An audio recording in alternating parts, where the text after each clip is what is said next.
نبی کریم صلی اللہ علیہ وسلم جب غسل فرماتے تو آپ پہلے اپنے دونوں ہاتھ دھوتے، پھر اسی طرح وضو کرتے جیسا نماز کے لیے آپ وضو کیا کرتے تھے۔ پھر پانی میں اپنی انگلیاں داخل فرماتے اور ان سے بالوں کی جڑوں کا خلال کرتے، پھر اپنے ہاتھوں سے 3 چلو سر پر ڈالتے، پھر تمام بدن پر پانی بہا لیتے۔ صحیح بخاری حدیث نمبر 248۔ حضرت میمونہ رضی اللہ تعالی عنہا نبی کریم صلی اللہ علیہ وسلم کی زوجہ مطہرہ نے بتلایا کہ نبی کریم صلی اللہ علیہ وسلم نے نماز کے وضو کی طرح ایک مرتبہ وضو کیا، البتہ پاؤں نہیں دھوئے، پھر اپنی شرمگاہ کو دھویا اور جہاں کہیں بھی نجاست لگ گئی تھی اس کو دھویا، پھر اپنے اوپر پانی بہا لیا، پھر پہلی جگہ سے ہٹ کر اپنے دونوں پاؤں کو دھویا۔ آپ کا غسل جنابت اسی طرح ہوا کرتا تھا۔ صحیح بخاری حدیث نمبر 249۔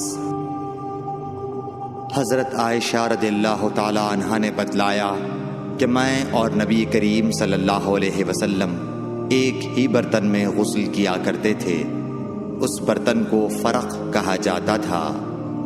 صحیح بخاری حدیث نمبر 250۔ ابو سلمہ اور حضرت عائشہ رضی اللہ تعالی عنہا کے بھائی حضرت عائشہ رضی اللہ تعالی عنہا کی خدمت میں گئے۔ ان کے بھائی نے نبی کریم صلی اللہ علیہ وسلم کے غسل کے بارے میں سوال کیا تو آپ نے صاف جیسا ایک برتن منگوایا، پھر غسل کیا اور اپنے اوپر پانی بہایا۔ اس وقت ہمارے درمیان اور ان کے درمیان پردہ حائل تھا۔ صحیح بخاری حدیث نمبر 251۔ ابو جعفر محمد باقر نے بیان کیا کہ وہ اور ان کے والد جناب زین العابدین جابر بن عبداللہ کے پاس تھے اور کچھ اور لوگ بھی بیٹھے ہوئے تھے۔ ان لوگوں نے آپ سے غسل کے بارے میں پوچھا تو آپ نے فرمایا کہ 1 سا کافی ہے۔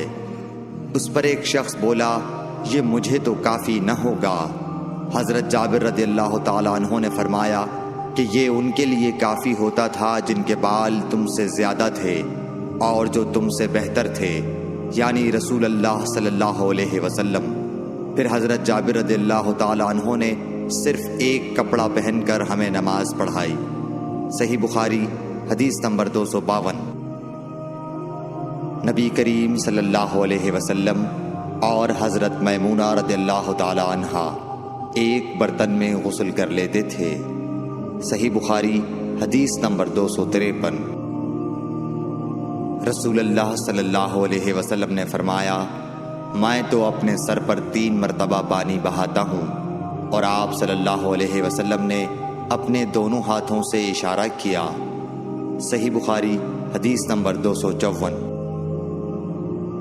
جابر بن عبداللہ رضی اللہ تعالی عنہ نے فرمایا کہ نبی اکرم صلی اللہ علیہ وسلم اپنے سر پر 3 مرتبہ پانی بہاتے تھے۔ صحیح بخاری حدیث نمبر 255۔ جابر بن عبداللہ نے بیان کیا کہ میرے پاس تمہارے چچا کے بیٹے، ان کے مراد حسن بن محمد ابن حنفیہ سے تھی، آئے۔ انہوں نے پوچھا کہ جنابت کے غسل کا کیا طریقہ ہے؟ میں نے کہا، نبی کریم صلی اللہ علیہ وسلم 3 چلو پانی لیتے اور ان کو اپنے سر پر بہاتے تھے، پھر اپنے تمام بدن پر پانی بہاتے تھے۔ حسن نے اس پر کہا کہ میں تو بہت بالوں والا آدمی ہوں۔ میں نے جواب دیا کہ نبی کریم صلی اللہ علیہ وسلم کے بال تم سے زیادہ تھے۔ صحیح بخاری حدیث نمبر 256۔ ام المومنین میمونہ رضی اللہ تعالی عنہا نے فرمایا کہ میں نے نبی کریم صلی اللہ علیہ وسلم کے لیے غسل کا پانی رکھا تو آپ نے اپنے ہاتھ 2 مرتبہ یا 3 مرتبہ دھوئے، پھر پانی اپنے بائیں ہاتھ میں لے کر اپنی شرمگاہ کو دھویا، پھر زمین پر ہاتھ رگڑا، اس کے بعد کلی کی اور ناک میں پانی ڈالا اور اپنے چہرے اور ہاتھوں کو دھویا، پھر اپنے سارے بدن پر پانی بہا لیا اور اپنی جگہ سے ہٹ کر دونوں پاؤں دھوئے۔ صحیح بخاری حدیث نمبر 257۔ نبی کریم صلی اللہ علیہ وسلم جب غسل جنابت کرنا چاہتے تو حلاب کی طرح ایک چیز منگاتے، پھر پانی کا چلو اپنے ہاتھ میں لیتے اور سر کے داہنے حصے سے غسل کی ابتدا کرتے، پھر بائیں حصے کا غسل کرتے، پھر اپنے دونوں ہاتھوں کو سر کے بیچ میں لگاتے تھے۔ صحیح بخاری حدیث نمبر 258۔ ام المومنین میمونہ رضی اللہ تعالی عنہا نے بیان فرمایا کہ میں نے نبی اکرم صلی اللہ علیہ وسلم کے لیے غسل کا پانی رکھا تو پہلے آپ نے پانی کو دائیں ہاتھ سے بائیں پر گرایا، اس طرح اپنے دونوں ہاتھوں کو دھویا، پھر اپنی شرمگاہ کو دھویا، پھر اپنے ہاتھ کو زمین پر رگڑ کر اسے مٹی سے ملا اور دھویا، پھر کلی کی اور ناک میں پانی ڈالا، پھر اپنے چہرے کو دھویا اور اپنے سر پر پانی بہایا، پھر ایک طرف ہو کر دونوں پاؤں دھوئے، پھر آپ کو رومال دیا گیا لیکن آپ نے اس سے پانی کو خشک نہیں کیا۔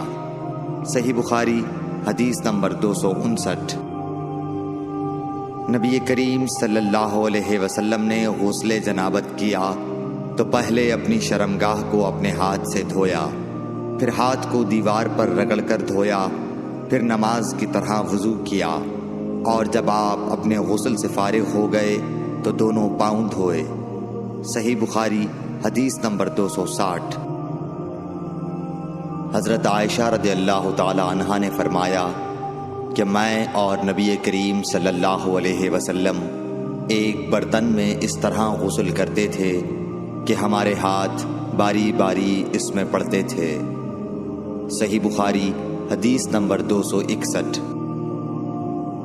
حضرت عائشہ رضی اللہ تعالی عنہا نے فرمایا کہ جب رسول اللہ صلی اللہ علیہ وسلم غسل جنابت فرماتے تو پہلے اپنا ہاتھ دھوتے۔ صحیح بخاری حدیث نمبر 262۔ حضرت عائشہ رضی اللہ تعالی عنہا نے کہا کہ میں اور نبی کریم صلی اللہ علیہ وسلم دونوں مل کر ایک ہی برتن میں غسل جنابت کرتے تھے۔ صحیح بخاری حدیث نمبر 263۔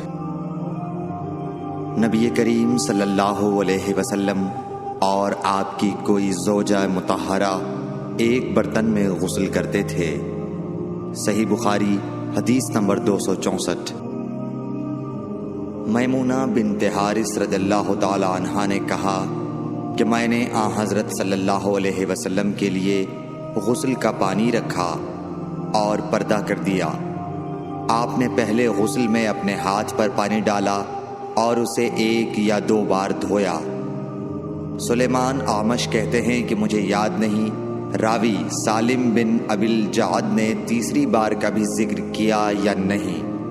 پھر دانے ہاتھ سے بائیں پر پانی ڈالا اور شرمگاہ دھوئی، پھر اپنے ہاتھ کو زمین پر یا دیوار پر رگڑا، پھر کلی کی اور ناک میں پانی ڈالا اور چہرے اور ہاتھوں کو دھویا اور سر کو دھویا، پھر سارے بدن پر پانی بہایا، پھر ایک طرف سے رکھ کر دونوں پاؤں دھوئے۔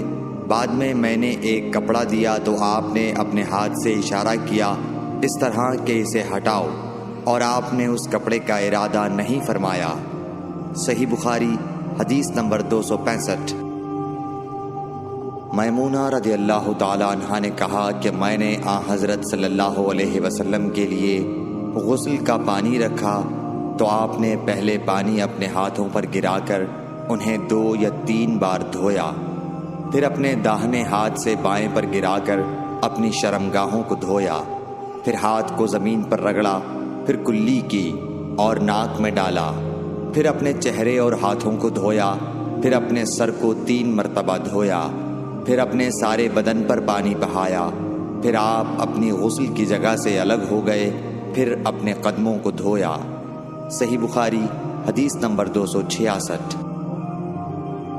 حضرت عائشہ رضی اللہ تعالی عنہا نے فرمایا اللہ ابو عبد الرحمن پر رحم فرمائے، میں نے تو رسول اللہ صلی اللہ علیہ وسلم کو خوشبو لگائی، پھر آپ اپنی تمام ازواج مطہرات کے پاس تشریف لے گئے اور صبح کو احرام اس حالت میں باندھا کہ خوشبو سے بدن مہک رہا تھا۔ صحیح بخاری حدیث نمبر 267۔ نبی کریم صلی اللہ علیہ وسلم دن اور رات کے ایک ہی وقت میں اپنی تمام ازواج مطہرات کے پاس گئے، اور یہ 11 تھیں، 9 منکوہا اور 2 لونڈیاں۔ راوی نے کہا میں نے انس سے پوچھا کہ حضور صلی اللہ علیہ وسلم اس کی طاقت رکھتے تھے؟ تو آپ نے فرمایا کہ ہم آپس میں کہا کرتے تھے کہ آپ کو 30 مردوں کے برابر طاقت دی گئی ہے۔ صحیح بخاری حدیث نمبر 268۔ حضرت علی رضی اللہ تعالی عنہ نے فرمایا کہ مجھے مزید بکثرت آتی تھی، چونکہ میرے گھر میں نبی کریم صلی اللہ علیہ وسلم کی صاحبزادی حضرت فاطمۃ الزہرا رضی اللہ تعالی عنہا تھیں، اس لیے میں نے ایک شخص مقداد بن اسود اپنے شاگرد سے کہا کہ وہ آپ صلی اللہ علیہ وسلم سے اس کے متعلق مسئلہ معلوم کریں۔ انہوں نے پوچھا تو آپ نے فرمایا کہ وضو کر اور شرمگاہ کو دھو، یہی کافی ہے۔ صحیح بخاری حدیث نمبر 269۔ حضرت عائشہ رضی اللہ تعالی عنہ نے فرمایا میں نے خود نبی صلی اللہ علیہ وسلم کو خوشبو لگائی، پھر آپ اپنی تمام ازواج کے پاس گئے اور اس کے بعد احرام باندھا۔ صحیح بخاری حدیث نمبر 270۔ حضرت عائشہ رضی اللہ تعالی عنہا نے فرمایا گویا کہ میں حضرت صلی اللہ علیہ وسلم کی مانگ میں خوشبو کی چمک دیکھ رہی ہوں، اس حال میں کہ آپ احرام باندھے ہوئے ہیں۔ صحیح بخاری حدیث نمبر 271۔ ام المومنین حضرت عائشہ صدیقہ رضی اللہ عنہا نے فرمایا کہ رسول کریم صلی اللہ علیہ وسلم جنابت کا غسل کرتے تو پہلے اپنے ہاتھوں کو دھوتے اور نماز کی طرح وضو کرتے، پھر اپنے ہاتھوں سے اپنے بالوں کا خلال کرتے، اور جب یقین کر لیتے کہ جسم تر ہو گیا ہے تو 3 مرتبہ اس پر پانی بہاتے، پھر تمام بدن کا غسل کرتے۔ صحیح بخاری حدیث نمبر 272۔ حضرت عائشہ رضی اللہ تعالی عنہا نے فرمایا کہ میں اور رسول کریم صلی اللہ علیہ وسلم ایک برتن میں غسل کرتے تھے، ہم دونوں اس سے چلو بھر بھر کر پانی لیتے تھے۔ صحیح بخاری حدیث نمبر 273۔ ام المومنین حضرت میمونہ رضی اللہ عنہا نے فرمایا کہ رسول اللہ صلی اللہ علیہ وسلم نے غسل جنابت کے لیے پانی رکھا، پھر آپ نے پہلے 2 یا 3 مرتبہ اپنے دائیں ہاتھ سے بائیں ہاتھ پر پانی ڈالا، پھر شرمگاہ دھوئی، پھر ہاتھ کو زمین پر یا دیوار پر 2 یا 3 بار رگڑا، پھر کلی کی اور ناک میں ڈالا اور اپنے چہرے اور بازوؤں کو دھویا، پھر سر پر پانی بہایا اور سارے بدن کا غسل کیا، پھر اپنی جگہ سے سرک کر پاؤں دھوئے۔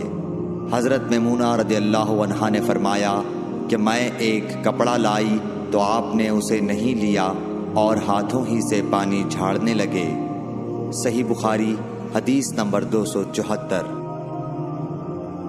حضرت ابو ہریرہ رضی اللہ تعالی عنہ سے روایت ہے کہ نماز کی تکبیر ہوئی اور صفیں برابر ہو گئیں، لوگ کھڑے تھے کہ رسول کریم صلی اللہ علیہ وسلم اپنے حجرے سے ہماری طرف تشریف لائے۔ جب آپ مصلی پر کھڑے ہو چکے تو یاد آیا کہ آپ جنبی ہیں، بس آپ نے ہم سے فرمایا کہ اپنی جگہ کھڑے رہو، اور آپ واپس چلے گئے۔ پھر آپ نے غسل کیا اور واپس ہماری طرف تشریف لائے تو سر سے پانی کے قطرے ٹپک رہے تھے۔ آپ نے نماز کے لیے تکبیر کہی اور ہم نے آپ کے ساتھ نماز ادا کی۔ صحیح بخاری حدیث نمبر 275۔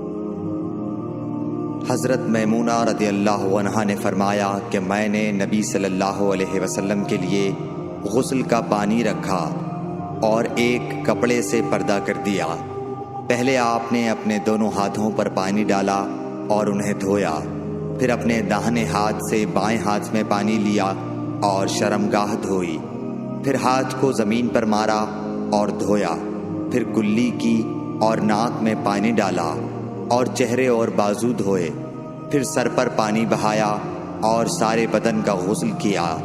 اس کے بعد آپ مقام غسل سے ایک طرف ہو گئے، پھر دونوں پاؤں دھوئے۔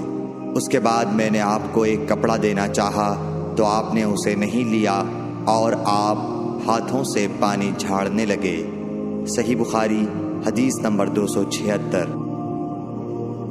حضرت عائشہ رضی اللہ تعالی عنہا نے فرمایا کہ ہم ازواج مطہرات میں سے کسی کو اگر جنابت لاحق ہوتی تو وہ ہاتھوں میں پانی لے کر سر پر 3 مرتبہ ڈالتی، پھر ہاتھ میں پانی لے کر سر کے داہنے حصے کا غسل کرتی اور دوسرے ہاتھ سے بائیں حصے کا غسل کرتی۔ صحیح بخاری حدیث نمبر 277۔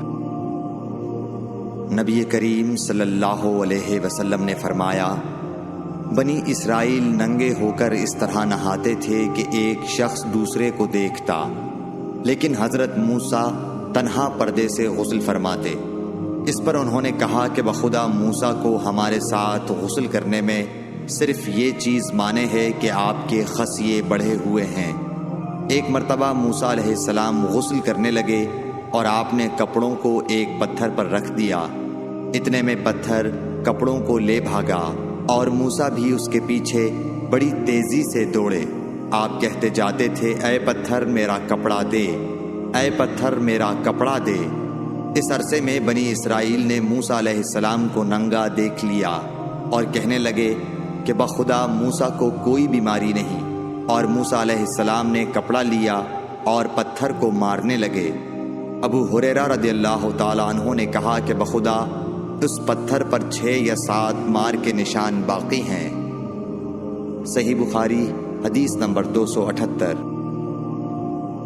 نبی کریم صلی اللہ علیہ وسلم نے فرمایا، ایک بار ایوب علیہ السلام ننگے غسل فرما رہے تھے کہ سونے کی ٹڈیاں آپ پر گرنے لگیں۔ حضرت ایوب علیہ السلام انہیں اپنے کپڑے میں سمیٹنے لگے، اتنے میں ان کے رب نے انہیں پکارا کہ اے ایوب، کیا میں نے تمہیں اس چیز سے بے نیاز نہیں کر دیا جسے تم دیکھ رہے ہو؟ ایوب علیہ السلام نے جواب دیا، ہاں تیری بزرگی کی قسم، لیکن تیری برکت سے میرے لیے بے نیازی کیوں کر ممکن ہے۔ صحیح بخاری حدیث نمبر 279۔ ام ہانی بنت ابی طالب کو یہ کہتے سنا کہ میں فتح مکہ کے دن رسول اللہ صلی اللہ علیہ وسلم کی خدمت میں حاضر ہوئی تو میں نے دیکھا کہ آپ غسل فرما رہے ہیں اور فاطمہ رضی اللہ تعالیٰ عنہ نے پردہ کر رکھا ہے۔ نبی اکرم صلی اللہ علیہ وسلم نے پوچھا، یہ کون ہیں؟ میں نے عرض کیا کہ میں ام ہانی ہوں۔ صحیح بخاری حدیث نمبر 280۔ حضرت میمونہ رضی اللہ تعالی عنہا نے کہا، جب نبی کریم صلی اللہ علیہ وسلم غسل جنابت فرما رہے تھے، میں نے آپ کا پردہ کیا تھا تو آپ نے پہلے اپنے ہاتھ دھوئے، پھر داہنے ہاتھ سے بائیں پر پانی بہایا اور شرمگاہ دھوئی، اور جو کچھ اس میں لگ گیا تھا اسے دھویا، پھر ہاتھ کو زمین یا دیوار پر رگڑ کر دھویا، پھر نماز کی طرح وضو کیا پاؤں کے علاوہ، پھر پانی اپنے سارے بدن پر بہایا اور اس جگہ سے ہٹ کر دونوں قدموں کو دھویا۔ صحیح بخاری حدیث نمبر 281۔ ام المومنین ام سلمہ رضی اللہ تعالی عنہ نے فرمایا کہ ام سلیم ابو طلحہ رضی اللہ عنہ کی عورت رسول اللہ صلی اللہ علیہ وسلم کی خدمت میں حاضر ہوئیں اور کہا کہ اللہ تعالی حق سے حیا نہیں کرتا، کیا عورت پر بھی جب کہ اسے احتلام ہو غسل واجب ہو جاتا ہے؟ تو رسول اللہ صلی اللہ علیہ وسلم نے فرمایا، ہاں، اگر اپنی منی کا پانی دیکھے تو اسے بھی غسل کرنا ہوگا۔ صحیح بخاری حدیث نمبر 282۔ مدینے کے کسی راستے پر نبی کریم صلی اللہ علیہ وسلم سے ابو ہریرہ رضی اللہ تعالیٰ عنہ کی ملاقات ہوئی۔ اس وقت ابو ہریرہ جنابت کی حالت میں تھے۔ ابو ہریرہ رضی اللہ تعالیٰ عنہ نے کہا کہ میں پیچھے رہ کر لوٹ گیا اور غسل کر کے واپس آیا تو رسول اللہ صلی اللہ علیہ وسلم نے دریافت فرمایا کہ اے ابو ہریرہ کہاں چلے گئے تھے؟ انہوں نے جواب دیا کہ میں جنابت کی حالت میں تھا، اس لیے میں نے آپ کے ساتھ بغیر غسل کے بیٹھنا برا جانا۔ آپ صلی اللہ علیہ وسلم نے ارشاد فرمایا، سبحان اللہ، مومن ہرگز نجس نہیں ہو سکتا۔ صحیح بخاری حدیث نمبر 283۔ نبی صلی اللہ علیہ وسلم اپنی تمام ازواج کے پاس ایک ہی رات میں تشریف لے گئے۔ اس وقت آپ کے ازواج میں 9 بیویاں تھیں۔ صحیح بخاری حدیث نمبر 284۔ ابو ہریرہ رضی اللہ تعالیٰ عنہ نے کہا کہ میری ملاقات رسول اللہ صلی اللہ علیہ وسلم سے ہوئی۔ اس وقت میں جنبی تھا۔ آپ نے میرا ہاتھ پکڑ لیا اور میں آپ کے ساتھ چلنے لگا۔ آخر آپ ایک جگہ بیٹھ گئے اور میں آہستہ سے اپنے گھر آیا اور غسل کر کے حاضر خدمت ہوا۔ آپ ابھی بیٹھے ہوئے تھے۔ آپ نے دریافت فرمایا، اے ابو ہریرہ، کہاں چلے گئے تھے؟ میں نے واقعہ بیان کیا تو آپ صلی اللہ علیہ وسلم نے فرمایا، سبحان اللہ، مومن تو نجس نہیں ہوتا۔ صحیح بخاری حدیث نمبر 285۔ ہم سے ابو نعیم نے بیان کیا، کہا ہم سے حشام اور شیبان نے، وہ یحییٰ سے، وہ ابو سلمہ سے۔ کہا میں نے عائشہ رضی اللہ تعالیٰ عنہا سے پوچھا کہ کیا نبی کریم صلی اللہ علیہ وسلم جنابت کی حالت میں گھر میں سوتے تھے؟ کہا ہاں، لیکن وضو کر لیتے تھے۔ صحیح بخاری حدیث نمبر 286۔ عمر بن خطاب رضی اللہ تعالیٰ عنہ نے رسول اللہ صلی اللہ علیہ وسلم سے پوچھا کہ کیا ہم میں سے کوئی جنابت کی حالت میں سو سکتا ہے؟ فرمایا ہاں، وضو کر کے جنابت کی حالت میں بھی سو سکتے ہو۔ صحیح بخاری حدیث نمبر 287۔ حضرت عائشہ رضی اللہ تعالی عنہا نے فرمایا کہ نبی کریم صلی اللہ علیہ وسلم جب جنابت کی حالت میں ہوتے اور سونے کا ارادہ کرتے تو شرمگاہ کو دھو لیتے اور نماز کی طرح وضو کرتے۔ صحیح بخاری حدیث نمبر 288۔ حضرت عمر رضی اللہ تعالیٰ عنہ نے نبی کریم صلی اللہ علیہ وسلم سے دریافت کیا کہ کیا ہم جنابت کی حالت میں سو سکتے ہیں؟ آپ نے فرمایا ہاں، لیکن وضو کر کے۔ صحیح بخاری حدیث نمبر 289۔ حضرت عمر رضی اللہ تعالیٰ عنہ نے رسول اللہ صلی اللہ علیہ وسلم سے عرض کی کہ رات میں انہیں غسل کی ضرورت ہو جایا کرتی ہے۔ رسول اللہ صلی اللہ علیہ وسلم نے فرمایا کہ وضو کر لیا کر اور شرمگاہ کو دھو کر سو جا۔ صحیح بخاری حدیث نمبر 290۔ نبی کریم صلی اللہ علیہ وسلم نے فرمایا کہ جب مرد عورت کے 4 زانوں میں بیٹھ گیا اور اس کے ساتھ جماع کے لیے کوشش کی تو غسل واجب ہو گیا۔ صحیح بخاری حدیث نمبر 291۔ حضرت عثمان بن عفان رضی اللہ تعالیٰ عنہ سے پوچھا گیا کہ مرد اپنی بیوی سے ہم بستر ہوا لیکن انزال نہیں ہوا تو وہ کیا کرے؟ حضرت عثمان رضی اللہ تعالیٰ عنہ نے فرمایا کہ نماز کی طرح وضو کر لے اور ذکر کو دھو لے۔ اور حضرت عثمان رضی اللہ تعالیٰ عنہ نے فرمایا کہ میں نے رسول اللہ صلی اللہ علیہ وسلم سے یہ بات سنی ہے۔ صحیح بخاری حدیث نمبر 292۔ ابی بن کعب نے پوچھا، یا رسول اللہ صلی اللہ علیہ وسلم، جب مرد عورت سے جماع کرے اور انزال نہ ہو تو کیا کرے؟ آپ نے فرمایا، عورت سے جو کچھ اسے لگ گیا اسے دھو لے، پھر وضو کرے اور نماز پڑھے۔ صحیح بخاری حدیث نمبر 293۔